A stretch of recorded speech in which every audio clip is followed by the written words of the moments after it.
Future Pulse, investigating innovative cardiovascular research and the intersection of academic theory and clinical practice.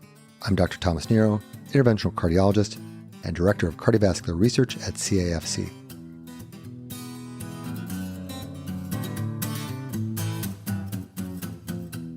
Good morning. Today I have the pleasure of speaking with Dr. Steven Nissen. Dr. Nissen is the Chief Academic Officer at the Cleveland Clinic. He is the former president of the ACC and is currently leading 4 of the 5 major lipoprotein a trials. He was kind enough to discuss with us the genetics of lipoprotein a, its pathophysiology, treatment options, and current and future research. In addition, there is a second episode on basic clinical approaches to lipoprotein a. There's also a patient-centered podcast series at Patient Pulse. Enjoy. Good morning, Dr. Nissen. Thank you for joining us today. It's my pleasure to join you and look forward to our discussion. So we have a lot to talk about with lipoprotein a. I think it's finally getting on everyone's radar. I initially started looking into this almost exactly 30 years ago when I was doing some work at the University of Chicago. It's been a long time coming. And for everyone out there, just to get background on all of this, the ESC document by Cronenberg was an excellent review. And there's been a number of reviews. It seems like every week there's another paper, including the one that you wrote recently on lipodisiran, Dr. Nissen, and the other one on the oral LPA antagonist with Dr. Nichols. So I would have everyone take a look at those. As many of our listeners already know, the LPA is genetically determined, and it seems to increase risk above and beyond the risk of LDL cholesterol. And it's already in 20% of the population and creates this sort of triple threat of increasing atherosclerosis, inflammation, and thrombosis. But yet right now we don't seem to have a effective treatment, although that's what we're going to be talking about today. It also seems to be involved in aortic stenosis, which is a topic that I also want to get into. But first, we're going to jump into the weeds here a bit and talk about the genetics of LPA, how it evolved. It seemed to have evolved convergently along with the plasminogen gene, although it plays no physiologic function and seems to be related to both plasminogen as well as the SLC22A3 genes. How do you see the genetic background of this abnormality, how it sort of plays out in the way that we're looking at it both for pharmaceutical research as well as clinically? Well, first of all, thank you again for inviting me. The genetics are actually interesting. First of all, we believe that most people believe the gene evolved out of our ancient ancestors in Africa. If you follow where the gene is most present, it actually, proximity to the diaspora, to the movement of ancient humans out of Africa, is a pretty good predictor of the levels. So in the Middle East, it's higher. The farther away you get from Africa, the little bit less you see, although it is certainly global. It is in about 20% of the population. If you use a cut point of 60 or 70 milligrams per deciliter, or around 150 nanomoles per liter, you're going to see this in about 20% of the population. You will see it in more people with coronary disease, which of course is how we began to understand it as a risk factor. It is just a terrible problem that it is not being measured. I published in Heart a manuscript where we studied LPA globally in 48,000 people. And they all had coronary disease. They all had atherosclerotic cardiovascular disease. And only 13% had had an LPA level obtained by their physician. And we're talking about virtually every country in the world. It wasn't any better in the United States than it was anywhere else. So it's really a huge problem. We do seem to be behind globally on the LPAs that we're drawing here. I think that the ESC guidelines recommending that it be drawn at least once in a lifetime in patients is a very appropriate. Good guidelines. Now, the genetics here, both genetic alleles contribute. So here's the way to think about it. You could get an allele from one parent that is associated with high levels. You can get an allele from both parents. So your plasma levels relate to what you get from both alleles. So clearly, you could have two parents that have moderate levels, and then your effect is going to be higher. You're going to have an additive effect. So the genetics are complicated, but they're clearly there. Now, there's been some interesting work done recently on concordance among relatives, and it is really quite interesting. But if you take somebody with a high LPA level and you take first degree relatives, you're going to see about 50% of them will actually have it. If you go to second degree relatives, about a third will have elevated LPA levels. So it's important for everybody to recognize that when you find an index case, somebody with very high levels, when I see them, the first thing I do is say, have your first degree relatives, your children, parents sometimes, siblings, have they been tested? They often have not been. And I know you know what's coming is if they get tested, you find out they may even have levels that are higher than the levels you see in the patient that you see with the disease. And in a little bit, we're going to get on to how we approach that, because that's been one of the big barriers for people being tested is that they just don't know what to do with the information. And they're concerned about, well, now that I know, now what do I do? Although I do think that there may be some clear answers to that. Yeah, there are. So as far as the alleles are concerned, it's interesting. So one allele increases your risk by about 50%. Two alleles increase your risk up to 2.5 times your baseline risk. But then when you look at those alleles, you look at the genetic variance and genetic risk scoring, and it doesn't seem to increase your ability to diagnose outcomes or diagnose risk beyond the LPA level. So beyond a purely research question, do you think there's importance for clinicians to be looking at genetic variance specifically? I don't think so. I think right now we would be delighted if we could just get people to measure serum and plasma levels in patients. And what you said, I completely agree with. That getting it once in a lifetime, I tell people, look, your early 20s or whatever, get your level tested and then don't get it again. And I'm always seeing patients referred to me that have it done 5 times. Every time they come in for a lipid panel, they get an LP little a. Well, it doesn't change. So you don't need to get it over and over again. Just get it once. Yeah, the only time that we're trying to repeat it is after PCSK9 inhibition. Again, we'll get into that a little bit because it does seem to decrease it, and it'll be interesting. It's nice to know whether or not it did work. And some people, it doesn't necessarily do that.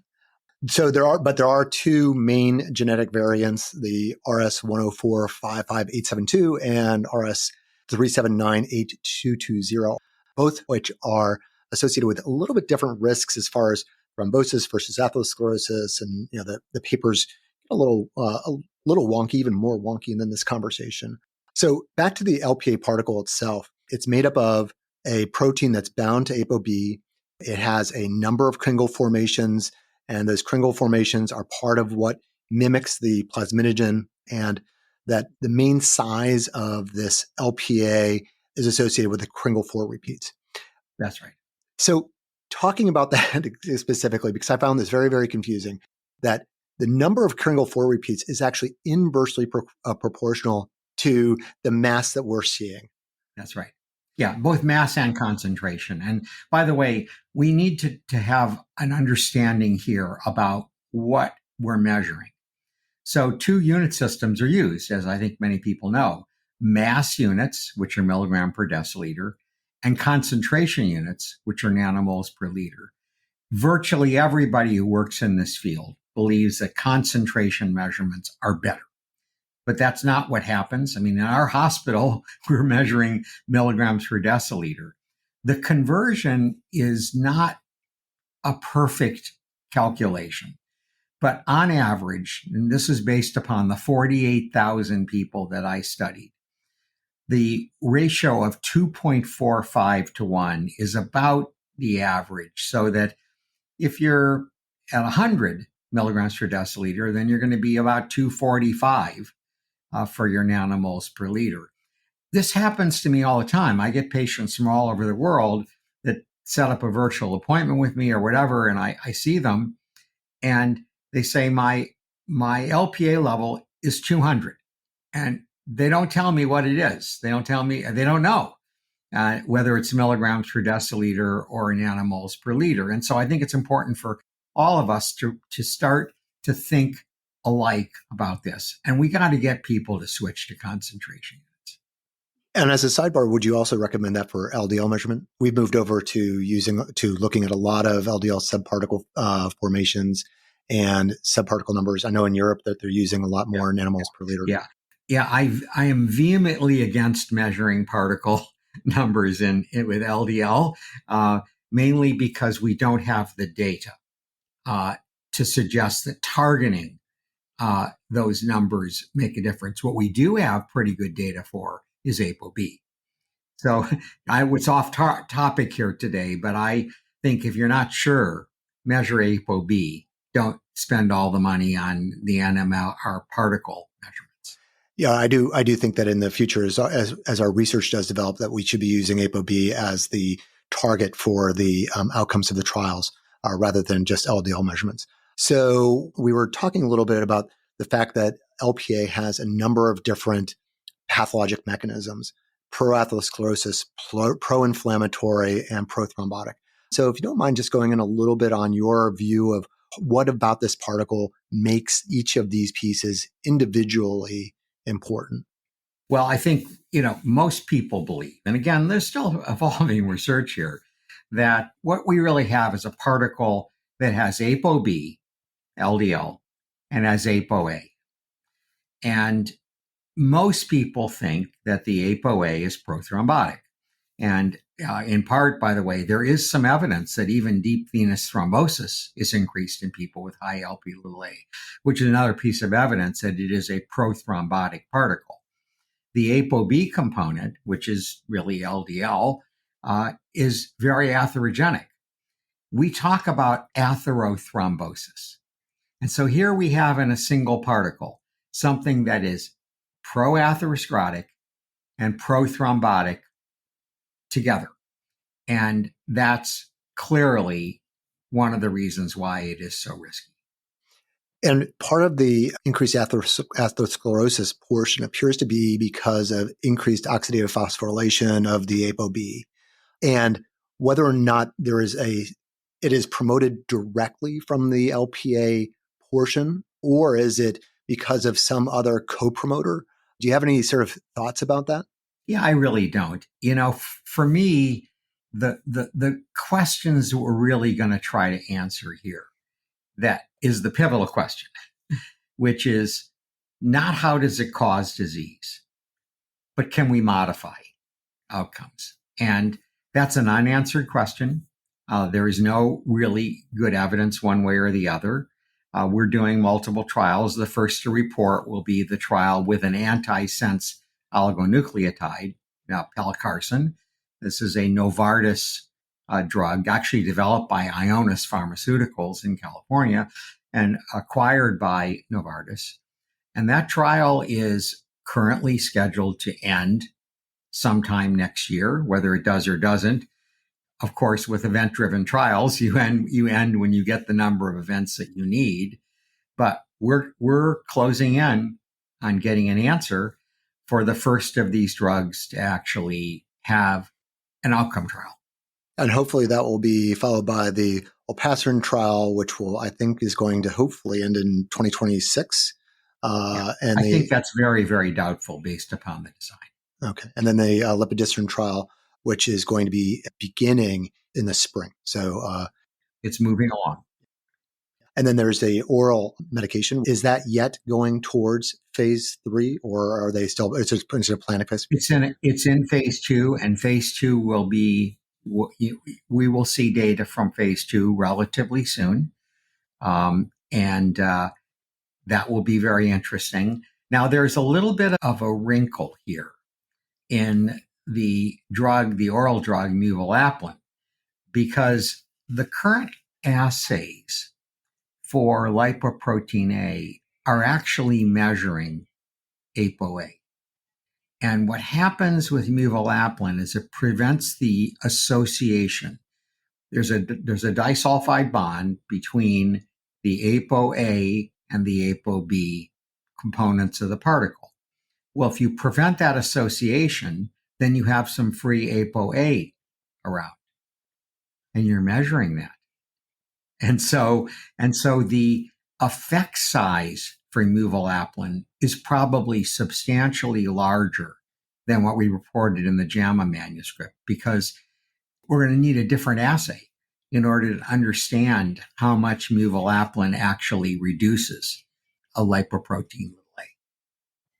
And for the mavalaplin, I believe that study showed that it had was it a 60% decrease in the LPA levels? Yeah, it depends on when you look. It was a very short-term trial. It was still going down, so there's lots of uncertainty based upon phase 1 for the immunoglobulin trial that will be considerably clarified by phase 2, and that could then ultimately lead to a decision to proceed with phase 3. And so the pelacarsen is also a SAO, an antisense oligonucleotide. And what is its target?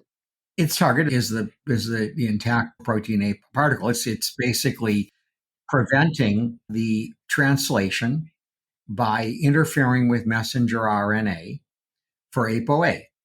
And all of the therapies other than immunoglobulin work by a relatively similar mechanism. Now, an antisense oligonucleotide is a single-stranded DNA. It gets into the liver because it's associated with N-acetylgalactosamine, or GalNAc. And GalNAc, there's a receptor in hepatocytes, the asialoglycoprotein receptor. And so what happens is it's administered subcutaneously. It is DNA-based, short segment of DNA with GalNAc. It gets taken up rapidly by the liver. In the hepatocytes, it interferes with translation, and ApoA isn't formed.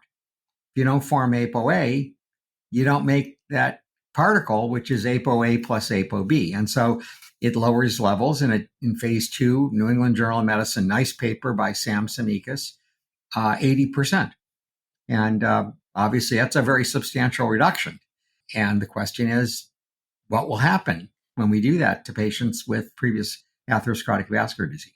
Yeah, certainly the development of GalNAc to bring it into the hepatocyte was really a dramatic improvement, because before that, the amounts of drugs that you had to get in order to get a clinical response was so much greater and had so much. It was as much as 30-fold greater.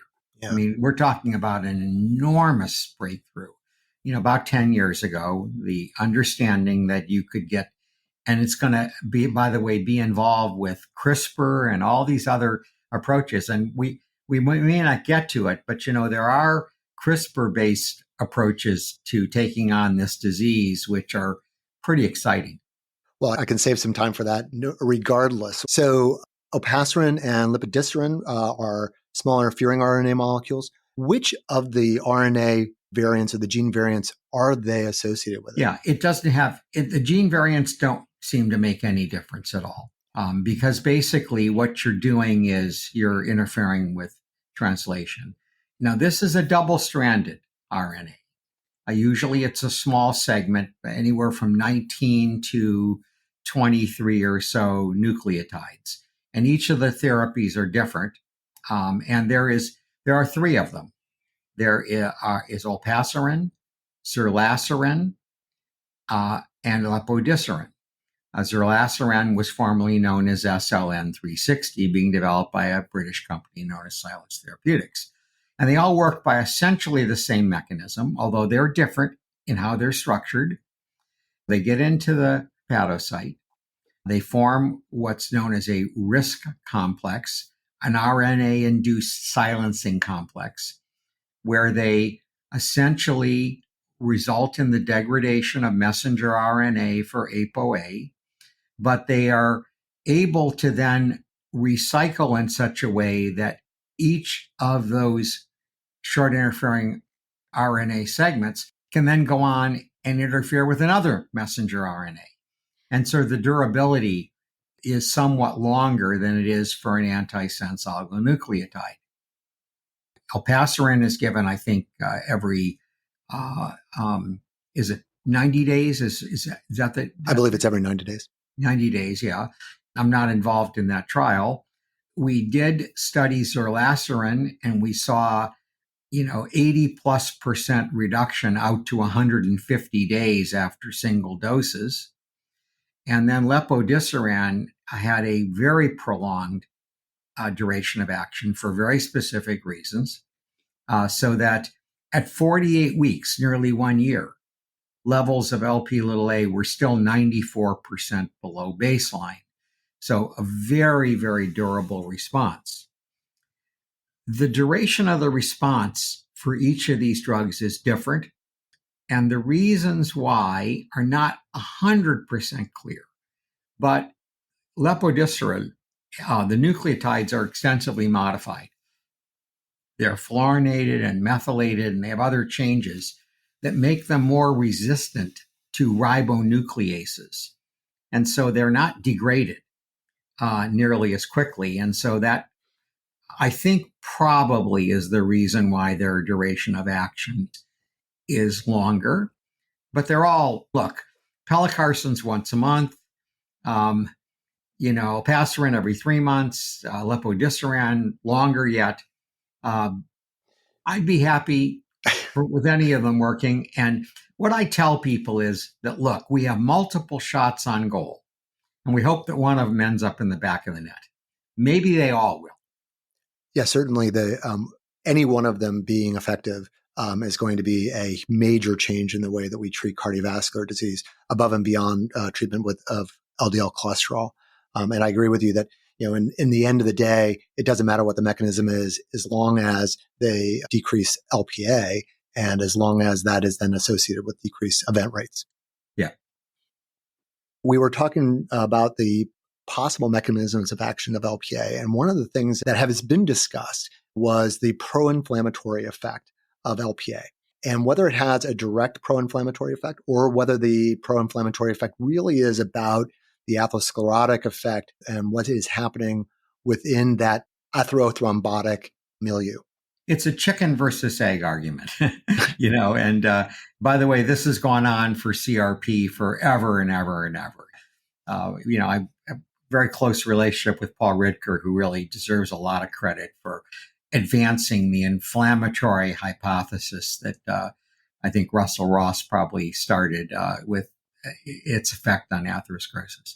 Paul is just an amazing guy. I did a podcast with him about 6 months ago, talking about some of the new stuff that he's doing, which is really exciting. He's just, fabulous. Yeah, he's just a wonderful physician scientist, and I work closely with him and have, published with him on many occasions. But, the argument, of course, is that does atherosclerosis occur, and then that causes an increase in CRP, or is CRP somehow independently produced, and then it's causal? I'm with Paul. I think it's causal. I don't think it's secondary, and I think it's important. Now, whether lipoprotein A's effects are mediated by inflammatory responses is really quite unknown. And we'll only find that out when we get these big trials done and we see what happens to inflammatory markers like IL-6 and CRP and maybe even IL-1 beta. And then we do a mediation analysis. We did that for statins. Paul and I each did one, published back to back in the New England Journal of Medicine a long, long time ago in a galaxy far, far away, in 2005. And we thought this was a causal effect on atherosclerotic outcomes. So we'll find out, and we'll hopefully be able to do those kinds of analyses. What you're going to see now when these trials end is a huge amount of secondary analyses, which we have to be careful about because, of course, they're not the primary endpoint. But we'll look at who benefits, who doesn't, maybe a little bit about how that benefit, if it is there, how it's mediated. There's a lot to learn here. There's going to be, as much as we've seen in the last few years, there's going to be an explosion of knowledge as each of these trials end. So One of the questions I had is whether or not they're going to be doing sub-analyses, including CT angiography. There's a couple that are ongoing right now, which I think is going to be extremely important in looking at plaque progression and also looking at the fat attenuation index or perivascular adipose tissue. Yeah, I don't know that there are currently regression progression studies being done. There may be. I'm just not doing them with the therapies for lipoprotein A. I wish that they would be done. As I think you know, I did about a dozen of these studies with various therapies, some of which worked and some of them didn't with intravascular ultrasound. And I think we learned a lot from those studies, and we've got an extensive array of publications on all the things that we learned. And so, disease progression, it would be important to understand the extent to which that is occurring with lipoprotein A and to the extent to which it may be decreasing with therapies for lipoprotein A. We'll get there eventually. But I think we've got to get the morbidity mortality trials done first. Clearly, it doesn't matter what the plaque progression is. The patients being alive or dead at the end of the day, patients having MIs at the end of the day is going to be the important piece. And then we can sort them out afterwards. But it would be nice to have some way of knowing whether or not your therapy is effective and looking at an intermediate level at like 18 months or whatever, and looking at plaque progression or inflammatory response is going to be. And that's what we did with IVUS. I mean, we did 18 and 24 month length studies, and we saw, quite highly significant effects, so that it's a way of getting some answers about some things a little bit more quickly. Understand now that the reason these outcome trials are being performed is that the regulators, mainly the Food and Drug Administration, which, is obviously rules in the United States, it's very clear that they will not approve any therapy for reducing lipoprotein A without evidence of a morbidity mortality benefit. And, I think that's wise. I think that's correct, from a scientific and a regulatory point of view, but it means that it's a fairly high bar. We got statins approved because they lowered LDL. That was the reason in 1987 that lovastatin was approved. We're not there with lipoprotein A, and that's obviously raised the bar. The question of medical statistics is a multi-year study, or at least a multi-week seminar that we could do on the way that statistics are run in clinical trials. And I'm actually going to be doing a podcast tomorrow with Michael Gibson about statistics in clinical trials and looking at different outcomes and outcome levels and how we're going to be working with the FDA. Yeah, well, that's a world I live in every single day. So briefly, before we get back into the CRISPR question and some of the other things, where do you see the association with aortic stenosis, and what do you think is the cause of the AS? We know that there seems to be some homology between aortic stenosis and the development of atherosclerosis, although that's never really been completely elucidated, because we do see that there's clearly an associated risk with elevated LPA and AS. Well, there's no question that there's an increased risk. And it's not just that there's an increased risk of developing aortic stenosis, but the rate of progression of aortic stenosis has been shown in several pretty well done studies to be about twice the rate of progression. So if you look at change in velocity or valve area, the change is accelerated in people with high lipoprotein A. And someday we really want to do trials to see if we can prevent people with mild to moderate AS from progressing to the need for valve replacement. And that's going to happen. I'm certain it's going to happen. Now, we did that with LDL. There was a lot of evidence that high LDL was associated with AS, and the trials were unsuccessful. So it's an uncertain pathway, but it is important to know that, because if you measure lipoprotein A in people with severe AS as they are approaching need for TAVR or surgical aortic valve replacement, it's enriched in people with high lipoprotein A. I mean, multiple studies show this relationship. How exactly it happens, there is some uncertainty, the role of oxidized phospholipids, all of this is speculative. And all we know really now is that there's a very strong association. But is there also association with progression after valve replacement? You're talking about after surgery or TAVR? Yes, correct. Yeah. My recollection is that is some data to suggest that the outcomes downstream after valve replacement are worse. But that's something I haven't studied, and I'm not as familiar with that literature as I probably should be. I haven't come across it, but I also haven't done a deep dive into that piece either. But it will be a very interesting. When do you believe those trials are going to be initiated? Are there already phase 1 or phase 2 trials? Well, there are some pilot studies underway. They're not designed to be definitive. They're looking at things like change in velocity, that sort of thing, with treatment. So, we know that there's an acceleration of change with high lipoprotein A. And the question then is, in a randomized trial, do you see evidence that there's less progression when you lower lipoprotein A?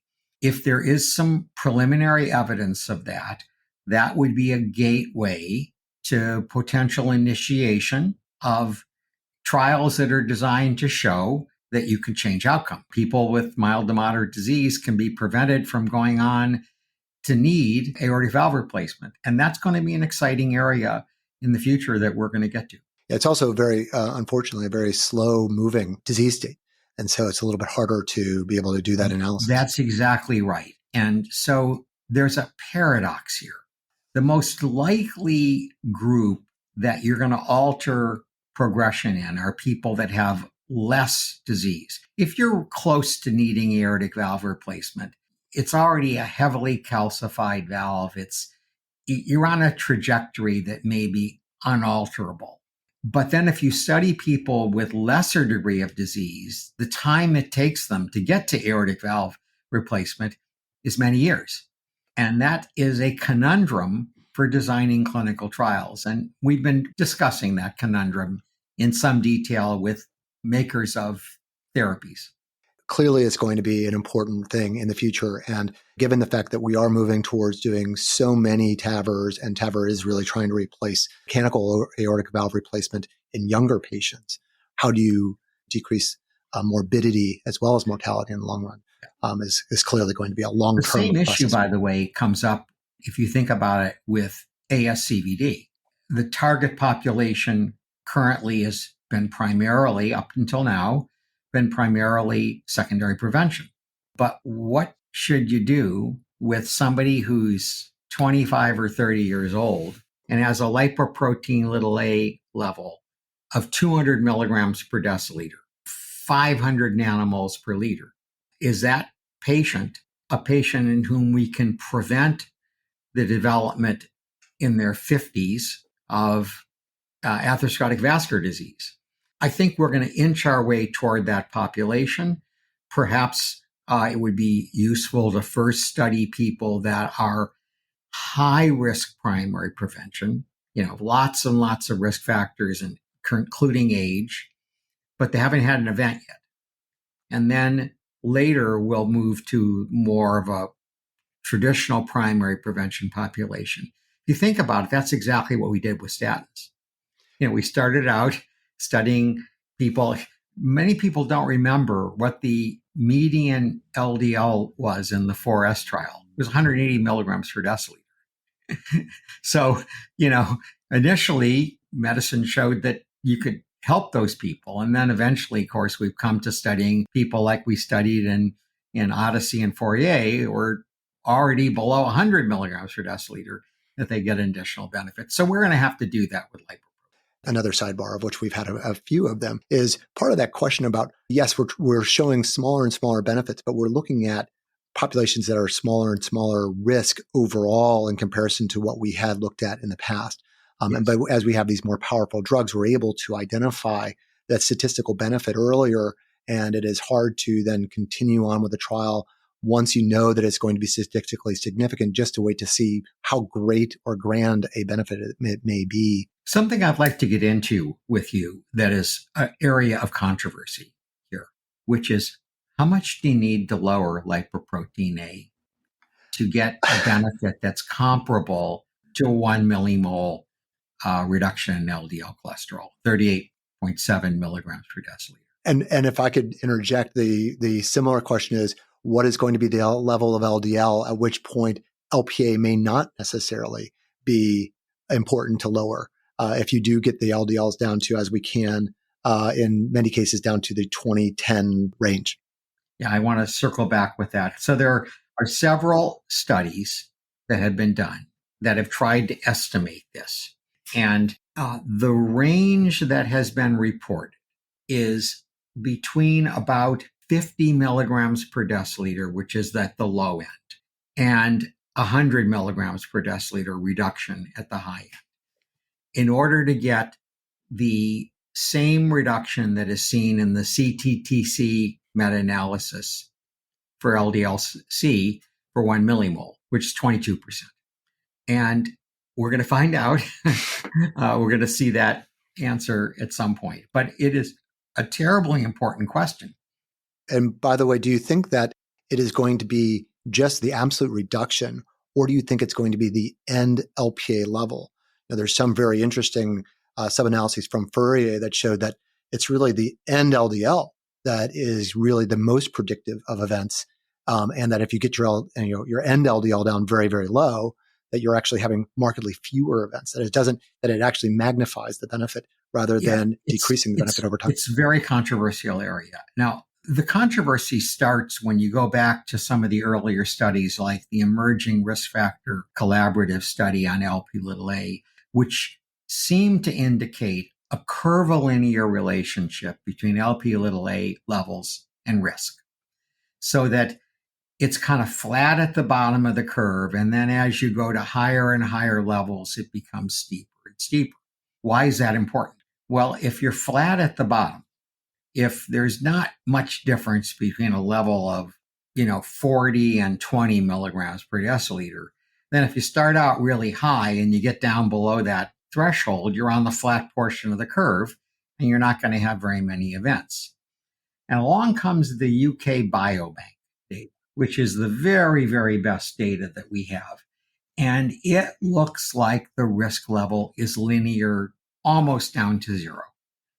And so what it suggests is that just like we've seen, frankly, with LDL, if you lower Lp(a) by, say, 50 milligrams per deciliter, and you get down to 10, you start at 60 and you go to 10, the benefit's likely to be the same as if you start at 100 and go down to 50.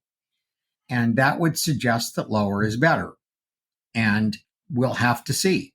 And we're going to have different levels in these different studies, and we'll be able to do secondary analyses and try to tease out what that relationship looks like. But what's the target?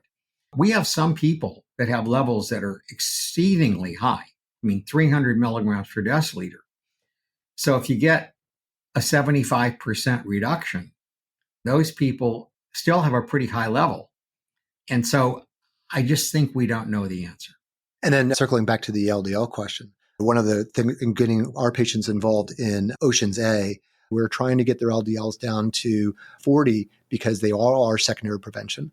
And I'd love to be able to say, yes, this is an issue that is going to be about LPA lowering and not to be involved about LDL lowering. There's something I want to jump in here with, and that is, you raised this question earlier.